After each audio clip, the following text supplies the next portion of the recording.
Hello guys, ఈ వీడియోలో మనం ఒక 5 బ్యాంకింగ్ స్టాక్స్ గురించి డిస్కస్ చేద్దాం గైస్. పిఎస్యు బ్యాంకింగ్ స్టాక్స్ అనమాట. సో ఇవి కంటిన్యూస్గా గ్రో అవుతున్నాయి, ఇంకా కూడా అప్ సైడ్కి వెళ్ళే పొటెన్షియల్ ఉందన్నమాట. ఆ స్టాక్స్ గురించి వీడియోలో డిస్కస్ చేద్దాం. సో దానికన్నా ముందు మనం మార్కెట్ని ఈరోజు అబ్జర్వ్ చేస్తే కనుక మార్కెట్ మార్నింగ్ సెషన్లో కొంత చాలా బాగా పాజిటివ్గా వెళ్ళింది. సో మనం అబ్జర్వ్ చేస్తే కనుక కొంత 15 మినిట్ టైం ఫ్రేమ్లో మార్నింగ్ సెషన్ కొంత గ్యాప్ అప్ ఓపెన్ అయిన తర్వాత ఎస్టర్డే మనకి సైడ్ వేస్ ఏదైతే బడ్జెట్లో మనం అనుకున్నంత ర్యాలీ కనిపించకుండా సో బడ్జెట్ తర్వాత ఈరోజు కొంత మొమెంటం అనేది సో మనకు కనిపించింది అనమాట. సో 22,000 ప్రీవియస్గా ఏదైతే రెసిస్టెన్స్ ఉండేదో అది కూడా బ్రేక్ అయ్యి ఆల్మోస్ట్ 22,100 ఆఫ్టర్నూన్ సెషన్ కొంత మార్కెట్ ఓపెన్ అయ్యి గ్యాప్ ఓపెన్ అయిన తర్వాత చాలా బాగా పెరిగింది. ఆ తర్వాత మధ్యాహ్నం 11 గంటల దాకా మనకు అంత ర్యాలీ అనేది కనిపించలేదన్నమాట. బట్ 11 o'clockకి మంచి బ్రేక్అవుట్ వచ్చింది. బ్రేక్అవుట్ వచ్చిన తర్వాత చాలా బాగా పెరిగిందనమాట. సో ఇలా బాగా పెరగడంతో సో ఆల్మోస్ట్ బ్యాంకింగ్ స్టాక్స్ కానివ్వండి లేకపోతే ఇండెక్స్ స్టాక్స్ అన్నీ కూడా చాలా బాగా పెరిగాయి అనమాట. సో అక్కడి నుంచి మళ్ళీ 22,100 దగ్గర మనకి ప్రాఫిట్ బుకింగ్ అనేది జరిగింది. సో ఒకవేళ మార్కెట్ మండే కనుక కొంత పాజిటివ్గా ఉండి 21,900 లెవెల్ కనుక బ్రేక్ అయితే కనుక మనం ఈ పిఎస్యు బ్యాంకింగ్ స్టాక్స్లో ఇన్వెస్ట్మెంట్ అనేది చేసుకోవచ్చు అనమాట. సో ఎందుకంటే ఇండెక్స్ పెరిగితే ఆటోమేటిక్గా బ్యాంకింగ్ స్టాక్స్ పెరుగుతాయి, బ్యాంక్ నిఫ్టీ కూడా పెరుగుతుంది. సో మెయిన్గా ఈ స్టాక్స్ చాలా బాగా ర్యాలీ ఇస్తున్నాయి అనమాట. మనం అబ్జర్వ్ చేస్తే కనుక ఫస్ట్ స్టాక్ సెంట్రల్ బ్యాంక్ అనమాట. సెంట్రల్ బ్యాంక్ వచ్చేసరికి మనకి 61 రూపీస్కి అరౌండ్గా దొరుకుతుంది అనమాట. సో మీరు అబ్జర్వ్ చేస్తే ప్రీవియస్ రెసిస్టెన్స్ సో 55 లెవెల్ అనేది ఇది బ్రేక్ అయ్యి సో బ్రేక్ అయ్యి ఫెయిల్ అయ్యి ఆ తర్వాత మళ్ళీ కూడా ర్యాలీ కంటిన్యూ అయింది అనమాట. బ్రేక్ అయింది సో ఆల్మోస్ట్ 58 లెవెల్స్ దాకా వెళ్ళి మళ్ళీ పడిపోయింది. మళ్ళీ చాలా బాగా స్ట్రాంగ్ ర్యాలీ కనిపిస్తుంది ఫ్రెండ్స్. అబ్జర్వ్ చేయండి, రేపు మండే రోజు అబ్జర్వ్ చేయండి. సో 60 పైన సస్టైన్ అయితే కనుక మనం యాడ్ చేసుకోవచ్చు. 65 to 70 ఈజీగా మనం ఎక్స్పెక్ట్ అనేది చేయొచ్చు అనమాట. So small stop loss 54 below stop loss maintain చేసుకొని మనం హోల్డ్ చేయొచ్చు ఫ్రెండ్స్. ఎందుకంటే 55 సపోర్ట్ కాబట్టి ఎగ్జాక్ట్గా సపోర్ట్ మీద స్టాప్ లాస్ పెట్టుకోకూడదు. దాని కింద స్టాప్ లాస్ పెట్టుకొని 65, 70 ఇంకా ఫర్దర్గా ర్యాలీ ఇస్తే అప్ టు 75 లెవెల్స్ దాకా కూడా మనం ఎక్స్పెక్ట్ అనేది చేయొచ్చు అనమాట. సో ఇది మనకి సెంట్రల్ బ్యాంక్ గురించి. అలాగే నెక్స్ట్ స్టాక్ వచ్చేసరికి మనకి యూనియన్ బ్యాంక్ ఫ్రెండ్స్. ఇది కూడా చాలా బాగా ర్యాలీ ఇచ్చింది. సో స్ట్రాంగ్ ర్యాలీ సైడ్ వేస్ తర్వాత ఈరోజు మనకి బ్రేక్అవుట్ కనిపించింది అనమాట.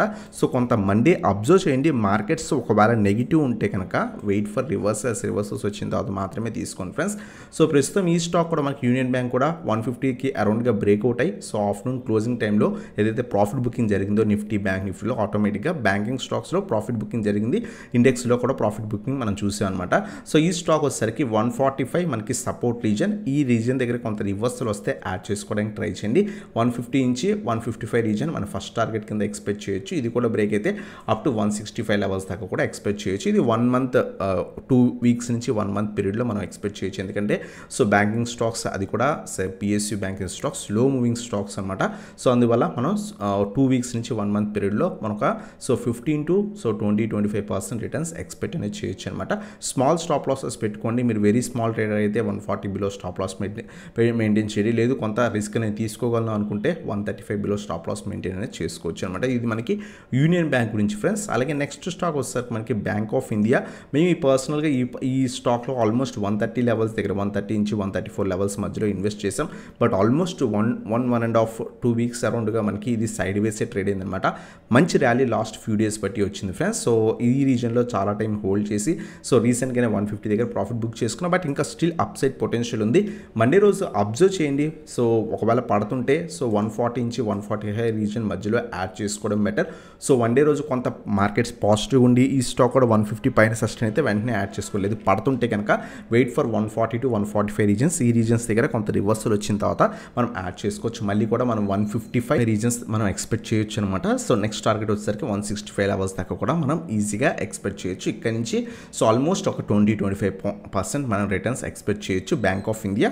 సో 2 వీక్స్ నుంచి 1 మంత్ హోల్డింగ్ కోసం అనమాట. అలాగే నెక్స్ట్ స్టాక్ వచ్చేసరికి మనకి ఇండియన్ ఓవర్సీస్ బ్యాంక్ ఫ్రెండ్స్. ఇది కూడా మంచి బ్రేక్అవుట్ అనేది మొన్న 50 ఏదైతే ఎస్టర్డే మనకి బ్రేక్అవుట్ కనిపించింది, ఈరోజు ఆ బ్రేక్అవుట్ అనేది ర్యాలీ అనేది కంటిన్యూ అయిందనమాట. చాలామంది అడుగుతున్నారు ఐఓబిలో ప్రస్తుతం ఇన్వెస్ట్ చేయొచ్చా అని.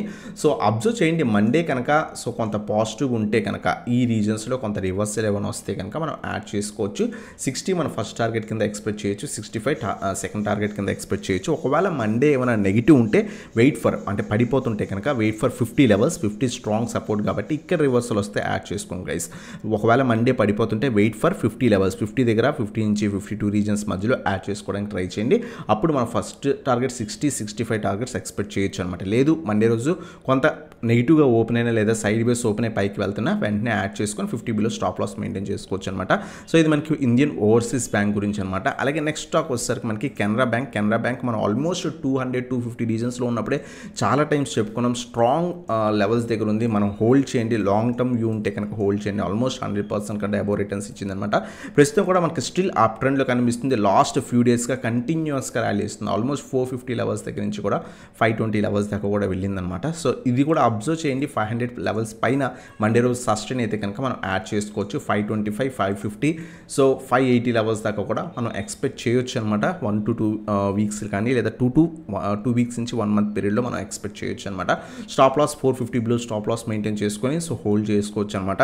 సో కొంత టైం తీసుకున్న slow moving stock, strong rally expect చేయకండి. స్లోగా వెళ్తే స్టాక్, బట్ మీకు కనుక కొంత పేషెన్స్ ఉండి వెయిట్ చేయగలిగితే కనుక మంచి రిటర్న్స్ ఇది కూడా ఇస్తుంది అనమాట. మినిమం సో ఒక 20% రిటర్న్స్ ఈజీగా మనం ఎక్స్పెక్ట్ అనేది చేయొచ్చు అనమాట. సో ఇది మనకి కెనరా బ్యాంక్ గురించి ఫ్రెండ్స్. సో ఇవన్నమాట 5 స్టాక్స్. ఫస్ట్ వన్ వచ్చేసరికి సెంట్రల్ బ్యాంక్, సెకండ్ వన్ వచ్చేసరికి యూనియన్ బ్యాంక్, థర్డ్ వన్ వచ్చేసరికి Bank of India, fourth one వచ్చేసరికి Indian Overseas Bank, fifth one వచ్చేసరికి కెనరా బ్యాంక్ అనమాట. ఈ 5 స్టాక్స్ సో ప్రస్తుతం సో పిఎస్యు బ్యాంకింగ్ స్టాక్స్ లేదా బ్యాంకింగ్ స్టాక్స్ కొంత పాజిటివ్ ట్రెండ్లో కనిపిస్తున్నాయి అనమాట. సో ఇంకా కూడా ర్యాలీ ఫర్దర్ ర్యాలీ కూడా ఎక్స్పెక్ట్ చేయొచ్చు. మినిమం 15-20% రిటర్న్స్ ఈజీగా మనం ఎక్స్పెక్ట్ చేయొచ్చు అనమాట. మీరు స్టాప్ లాసెస్ మెయింటైన్ చేసుకొని తీసుకోండి. బట్ తీసుకునే ముందు మండే మార్కెట్ అబ్జర్వ్ చేయండి. ఎందుకంటే ఈరోజు కంటిన్యూస్ ట్రెండ్, ఆ పాజిటివ్ ట్రెండ్ క్లోజ్ అయి ఉంటే కనుక ఫర్దర్గా మనం అప్సైడ్ ర్యాలీ చూసేవాళ్ళం. బట్ ఏంటి అంటే కనుక స్ట్రాంగ్ సెల్లింగ్ ప్రెజర్ ఆఫ్టర్నూన్ టైంలో మనకు కనిపించింది అనమాట. అందువల్ల వెయిట్ చేసి మండే రోజు కొంత 21,900 లెవెల్స్కి అరౌండ్గా కనుక మార్కెట్ బ్రేక్ అయితే కనుక సో మనం ఇన్వెస్ట్మెంట్ అనేది చేసుకోవచ్చు అనమాట. సో ఈజీగా మనం 1 మంత్ పీరియడ్లో మనం 15-25% రిటర్న్స్ ఈజీగా ఈ స్టాక్స్ నుంచి ఎక్స్పెక్ట్ అనేది చేయొచ్చు అనమాట. మీరు కూడా అనాలిసిస్ చేసి ఇన్వెస్ట్ చేయడానికి ట్రై చేయండి గైస్. అలాగే మీరు కనుక ఇప్పుడు దాకా మన టెలిగ్రామ్ గ్రూప్ జాయిన్ అవ్వకపోతే కింద డిస్క్రిప్షన్లో లింక్స్ ఉన్నాయి, క్లిక్ చేసి జాయిన్ అవ్వడానికి ట్రై చేయండి గైస్. అలాగే మీరు కనుక మన ప్రీమియం వాట్సాప్ కూడా జాయిన్ అవ్వాలనుకుంటే కింద వాట్సాప్కి కాంటాక్ట్ అవ్వచ్చు అనమాట. ఈ రోజు కూడా మేము పొజిషన్స్ తీసుకున్నాం. So almost 28,000 rupees around profit తీసుకున్నాం అనమాట. సో ఆల్మోస్ట్ మేము సో 150% ప్రాఫిట్స్ అని ఇచ్చాను అనమాట. నేను స్మాల్ ట్రేడ్స్ చాలా క్యాపిటల్ అంతా కూడా నేను సో షార్ట్ టర్మ్ స్టాక్స్లో ఇన్వెస్ట్ చేశాను. వెరీ స్మాల్ క్యాపిటల్ లైక్ 40-45,000తో చేశాను అనమాట. సో మల్టిపుల్ ట్రేడ్స్ చేయడం జరిగింది. సో దాంట్లో కూడా మంచి ప్రాఫిట్స్ అని చేసాను. మీకు ఇంట్రెస్ట్ ఉంటే కనుక కింద వాట్సాప్కి కాంటాక్ట్ అనేది అవ్వచ్చు ఫ్రెండ్స్. సో ఇదన్నమాట వీడియో కనుక నచ్చితే కనుక లైక్ చేయండి, సబ్స్క్రైబ్ చేయండి, బెల్ ఐకాన్ ప్రెస్ చేయండి guys. Thanks for watching. Have a nice day.